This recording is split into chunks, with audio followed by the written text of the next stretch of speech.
News, लोकशाहीतील लोकांच्या हितासाठी। धाराशिव लोकसभा मतदारसंघामध्ये आता चांगलीच चुरस निर्माण झाली आहे। महाविकास आघाडीचे उमेदवार ओमप्रकाश राजेनिंबाळकर यांनी सभेतून केलेल्या शक्ती प्रदर्शनाला महायुतीनेही जोरदार शक्ती प्रदर्शन करून प्रत्युत्तर दिलं।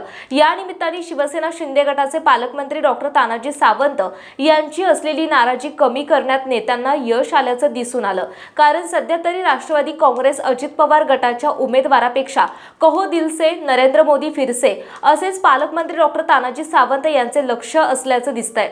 धाराशिव लोकसभा मतदारसंघातील महायुतीच्या उमेदवार अर्चना पाटील यांनी शुक्रवारी 19 एप्रिल रोजी उमेदवारी अर्ज दाखल केला।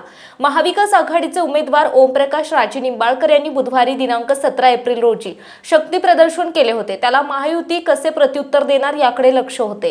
स्वतः उपमुख्यमंत्री अजित पवार, भारतीय जनता पक्षाचे प्रदेश अध्यक्ष चंद्रशेखर बावनकुळे, शिवसेना शिंदे गटाचे आरोग्यमंत्री डॉक्टर तानाजी सावंत यांनी सभेस उपस्थित लावून अर्चना पाटील यांच्या पाठीशी भाजपा, राष्ट्रवादी काँग्रेस, अजित पवार गट आणि शिवसेना शिंदे गटाची ताकद असल्याची ग्वाही दिली। धाराशिव लोकसभेची जागा शिवसेना पक्षातून पालकमंत्री डॉक्टर तानाजी सावंत यांचे पुतणे धनंजय सावंत यांच्यासाठी आग्रही होते।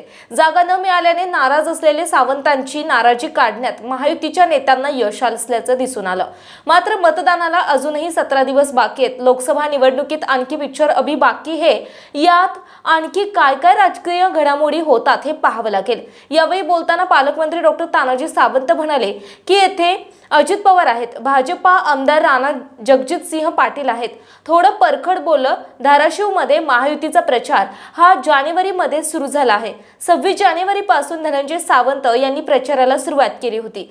खरं तर हा मतदार पारंपरिक पद्धतीने शिवसेनेचा आहे। मात्र मुख्यमंत्री एकनाथ शिंदे, उपमुख्यमंत्री देवेंद्र फडणवीस आणि उपमुख्यमंत्री अजित पवार या महायुतीच्या नेत्यांनी धाराशिव मतदारसंघ महायुतीमधील राष्ट्रवादीला सोडण्याचा निर्णय घेतला, असे तानाजी सावंत म्हणाले। पुढे ते म्हणाले, ज्या वेळेस पुढच्या व्यासपीठावर येऊ तेव्हा समोरच्याचा फडशा पाडल्याशिवाय मी स्वस्त बसणार नाही, पण हा नंतरचा भाग आहे। त्याआधी जर असाच पद्धतीने माझ्या शिवसेनेचा एक मतदारसंघ कमी होत राहिला तर हा शिवसैनिक आणि मी स्वतः हे सहन करणार नाही, हे आज या ठिकाणी सांगतो। याचे कारण हा मतदारसंघ पारंपरिक शिवसेनेचा आहे। 8 वेळा शिवसेना खासदार येथून निवडून गेला आहे, त्यामुळे हा माझ्या तमाम शिवसैनिकांवर अन्याय आहे।